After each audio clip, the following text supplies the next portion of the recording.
आणि तर मुंबई उपनगरातल्या आपण टॉप 9 बातम्या बघूयात। मुंबईत वर्दळीच्या ठिकाणी 18 अत्याधुनिक सोयीसुविधा असलेली शौचालय उभारण्यात येणार आहेत। 78 कोटी खर्च केले जातील। मुंबई महानगरपालिकेच्या घनकचरा व्यवस्थापन विभागाकडून शौचालय बांधण्यात येतील। पाण्याचं बिल भरावंच लागेल। 500 चौरस फूट घरांसाठी पालिकेचं स्वतंत्र धोरण।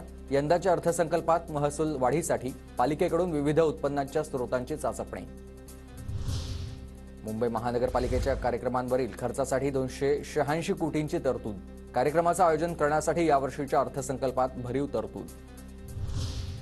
मुंबईतील रस्त्यांच्या महानिविदेतील केवळ 11 रस्त्यांची कामं पूर्ण।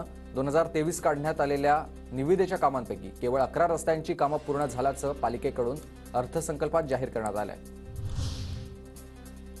ठाणे रेल्वे स्थानकामध्ये फुकट्या प्रवाशांवर रेल्वेची कारवाई। प्रवाशांकडून 6 लाखांचा दंड वसूल। एसटी कोऑपरेटिव्ह बँकेची भरती रद्द करण्याची मागणी। बेकायदा भरती रद्द करण्याची महाराष्ट्र एसटी कामगार सेनेची राज्य सरकारकडे ही मागणी आहे। मिरवलीतील गवळी समाजाचा 16वा वर्धापन दिन उत्साहात साजरा। मेळाव्याला मोठ्या संख्येनं गवळी बांधवांची उपस्थिती।